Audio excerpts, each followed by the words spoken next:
दोस्तों, जब पूरी दुनिया की नजरें एक बड़े युद्ध पर टिकी हों, तब अक्सर पर्दे के पीछे ऐसी चालें चली जाती हैं जिनकी असली कहानी बहुत देर बाद समझ में आती है। अभी मिडिल ईस्ट में जो कुछ हो रहा है वो भी कुछ ऐसा ही संकेत दे रहा है। माहौल पहले से ही बेहद तनावपूर्ण है। एक तरफ ईरान अपने ऊपर हुए हमलों का जवाब मिसाइलों और ड्रोन के जरिए दे रहा है और दूसरी तरफ अचानक चीन की सेना ने ऐसा कदम उठा लिया है जिसने दुनिया भर के रणनीतिक विश्लेषकों को सोचने पर मजबूर कर दिया है। सवाल उठने लगे हैं कि क्या यह सब महज एक सैन्य अभ्यास है या फिर किसी बड़े खेल की शुरुआत हो चुकी है। और इस पूरे घटनाक्रम के बीच रूस के राष्ट्रपति व्लादिमीर पुतिन का एक फोन कॉल भी चर्चा में आ गया है, जिसके बाद कई लोग मान रहे हैं कि शायद कुछ ऐसा तय हुआ है जिसकी भनक दुनिया को अभी तक नहीं लगी। दरअसल खबरें बताती हैं कि हाल ही में रूस और ईरान के बीच उच्च स्तर की बातचीत हुई। यह बातचीत सामान्य कूटनीतिक चर्चा नहीं मानी जा रही, क्योंकि इसके तुरंत बाद क्षेत्र में कई गतिविधियां तेजी से बदलती हुई दिखाई देने लगी। ठीक इसी दौरान चीन की पीपल्स लिबरेशन आर्मी यानी पीएलए ने एक बड़ी इंटीग्रेटेड एयर डिफेंस डील को अंजाम दिया। इस डील में ऐसे आधुनिक सिस्टम वॉरफेयर सिमुलेशन शामिल किए गए जो आज के दौर के सबसे उन्नत सैन्य अभ्यास माने जाते हैं। यह सब उस समय सामने आया जब ईरान ने दावा किया कि उसने पूरे इलाके में कई अमेरिकी और उनके सहयोगी देशों के सैन्य ठिकानों को निशाना बनाया है। ऐसे माहौल में चीन की यह गतिविधि अचानक दुनिया के लिए एक बड़ा संकेत बन गई। अगर इस सैन्य अभ्यास को गौर से देखा जाए तो साफ समझ आता है कि यह कोई साधारण ट्रेनिंग नहीं थी। इसमें पीएलए की air defence brigade, radar units और एयरफोर्स के लड़ाकू विमान एक साथ समन्वित तरीके से काम करते नजर आए। पूरा ऑपरेशन ऐसे माहौल में किया गया जिसे इलेक्ट्रोमैग्नेटिक वॉरफेयर एनवायरनमेंट कहा जाता है। यही वह स्थिति होती है जब युद्ध के दौरान दुश्मन एक साथ रडार को भ्रमित करने, संचार प्रणाली को बाधित करने और अचानक हमला करने की कोशिश करता है।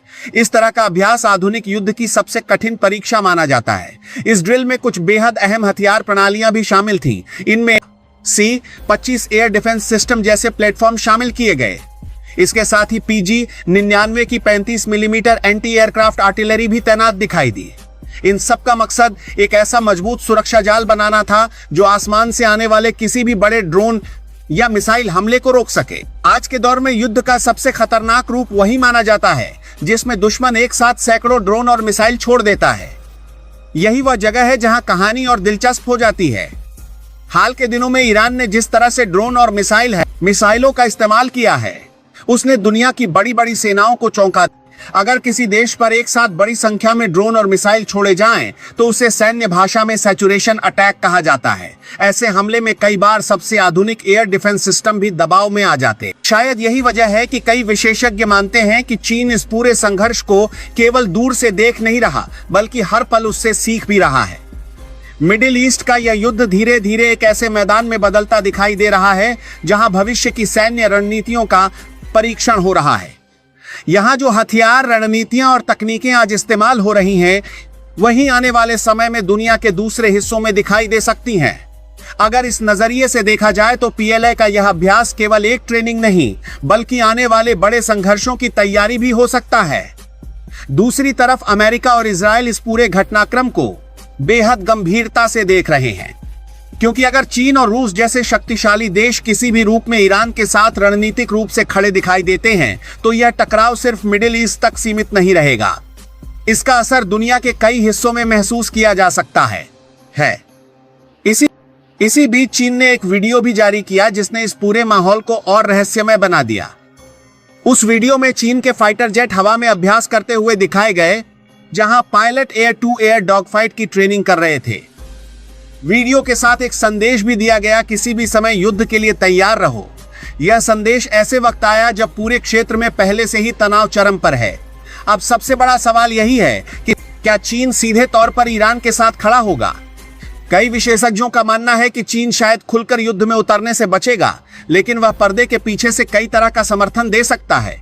इसमें तकनीक, खुफिया जानकारी और रणनीतिक सहयोग शामिल हो सकता है। लेकिन इस पूरी कहानी में एक और परत छिपी है जिसे अक्सर नजरअंदाज कर दिया जाता है। वह है ताइवान का मुद्दा। अगर अमेरिका की सेना मिडिल ईस्ट में उलझी रहती है तो एशिया प्रशांत क्षेत्र में शक्ति संतुलन बदल सकता है, और शायद यही वह मौका है जिसकी तैयारी चीन लंबे समय से कर रहा है। अब अगर चीन के हालिया सैन्य अभ्यास उसके जारी किए गए वीडियो और उसके संदेश को एक साथ जोड़कर देखा जाए तो तस्वीर थोड़ी अलग दिखाई देती है। ऐसा लगता है मानो दुनिया धीरे धीरे एक नए रणनीतिक दौर में प्रवेश कर रही है। एक ऐसा दौर जहां हर देश किसी संभावित बड़े टकराव की आहट महसूस कर रहा है और उसी के अनुसार अपनी ताकत बढ़ा रहा है। लेकिन सबसे बड़ा सवाल अब भी हवा में तैर रहा है। क्या ये सब सिर्फ तैयारी है या फिर दुनिया सच में एक ऐसे मोड़ की ओर बढ़ रही है जहां से एक और बड़ा वैश्विक संघर्ष शुरू हो सकता है? शायद मैं ही इस रहस्य से पर्दा उठाए, लेकिन फिलहाल इतना जरूर कहा जा सकता है कि मिडिल ईस्ट में चल रही हर हलचल अब सिर्फ एक क्षेत्र की कहानी नहीं रही, बल्कि पूरी दुनिया की धड़कनों को तेज करने लगी है। अगर इस पूरी कहानी को थोड़ा गहराई से देखा जाए तो एक बहुत दिलचस्प तस्वीर सामने आती है जिसे अभी दुनिया पूरी तरह समझ नहीं पा रही। ऊपर से ये सब अलग अलग घटनाएं लगती हैं, ईरान के ड्रोन और मिसाइल हमले, चीन की एयर डिफेंस ड्रिल, रूस और ईरान की बातचीत, लेकिन असल में यह सब एक बड़े रणनीतिक खेल के अलग अलग हिस्से हो सकते हैं। मुमकिन है कि आने वाले समय में युद्ध का तरीका पूरी तरह बदल जाए। अब पहले जैसा सीधा टैंक और फाइटर जेट वाला युद्ध ही सब कुछ तय नहीं करेगा।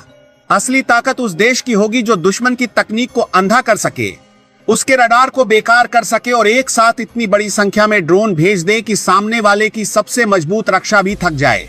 यही वजह है कि चीन बहुत ध्यान से इस पूरे संघर्ष को देख रहा है। वह सिर्फ ये नहीं देख रहा कि कौन जीत रहा है, बल्कि यह समझने की कोशिश कर रहा है कि किस तरह की तकनीक असली युद्ध में सबसे ज्यादा काम आ रही है। एक और संभावना भी धीरे धीरे सामने आ रही है। हो सकता है कि आने वाले समय में बड़ी शक्तियां सीधे युद्ध में उतरने से बचें और छोटे छोटे युद्ध में भी क्षेत्रीय संघर्षों के जरिए अपनी ताकत और रणनीति को परखती रहें। यानी दुनिया में कई ऐसे युद्ध देखने को मिल सकते हैं जो दिखने में स्थानीय होंगे, लेकिन उनके पीछे वैश्विक ताकतों की चालें छिपी होंगी। मिडिल ईस्ट शायद उसी तरह का एक मैदान बनता जा रहा है जहां बड़ी ताकतें अपनी रणनीति का परीक्षण कर रही हैं। कुछ विशेषज्ञ यह भी मानते हैं कि आने वाले वर्षों में सबसे बड़ा खतरा अचानक होने वाले बड़े हमले का नहीं, बल्कि धीरे धीरे बढ़ते दबाव का होगा। देशों के बीच तकनीकी प्रतिस्पर्धा इतनी तेज हो सकती है कि बिना आधिकारिक युद्ध घोषित किए ही कई मोर्चों पर टकराव शुरू हो जाए। साइबर हमला, सैटेलाइट को नुकसान पहुंचाना, ड्रोन से सीमित हमले, ये सब मिलकर एक ऐसा माहौल बना सकते हैं जहां दुनिया लगातार तनाव में रहेगी। चीन के लिए इस पूरे घटनाक्रम में सबसे बड़ा सबक शायद यही है कि भविष्य का युद्ध बहुत तेज और बहुत छोटा भी हो सकता है। अगर किसी देश ने कुछ घंटों के अंदर दुश्मन की रक्षा प्रणाली को कमजोर कर दिया, उसके एयरबेस को निशाना बना दिया और संचार तंत्र को ठप कर दिया, तो युद्ध का फैसला बहुत जल्दी हो सकता है। इसलिए चीन अपनी सेना को सिर्फ ताकतवर ही नहीं, बल्कि बेहद तेज प्रतिक्रिया देने वाली सेना बनाने की कोशिश कर रहा है। लेकिन इस कहानी में एक और दिलचस्प पहलू भी है। हो सकता है कि आने वाले समय में दुनिया दो बड़े सैन्य और आर्थिक ब्लॉकों में बंटी हुई दिखाई दे। एक तरफ अमेरिका और उसके सहयोगी देश होंगे और दूसरी तरफ धीरे धीरे चीन, रूस और उनके करीब आने वाले देश। अगर ऐसा हुआ तो हर क्षेत्रीय संघर्ष अचानक वैश्विक महत्व का बन जाएगा। सबसे चौंकाने वाली संभावना यह भी हो सकती है कि असली बड़ा टकराव वहां नहीं होगा जहां अभी सबकी नजर है। इतिहास कई बार दिखा चुका है कि जब दुनिया किसी एक जगह के युद्ध में उलझ जाती है, तभी कहीं और अचानक बड़ा संकट पैदा हो जाता है। इसलिए संभव है कि मिडिल ईस्ट की हलचल सिर्फ एक ध्यान भटकाने वाली स्थिति भी बन जाए और असली रणनीतिक खेल किसी दूसरे क्षेत्र में शुरू हो। यही वजह है कि अभी जो कुछ हो रहा है वह सिर्फ आज की खबर नहीं है, बल्कि आने वाले दशक की राजनीति और युद्ध की दिशा तय कर सकता है। अभी सब कुछ शांत दिख सकता है, लेकिन कई बार इतिहास के सबसे बड़े बदलाव उसी समय शुरू होते हैं जब दुनिया को लगता है कि सब कुछ सामान्य है। और शायद इसी वजह से दुनिया के बड़े देश आज हर छोटी घटना को बहुत ध्यान से देख रहे हैं, क्योंकि उन्हें भी महसूस होने लगा है कि आने वाला समय पहले जैसा बिल्कुल नहीं रहने वाला।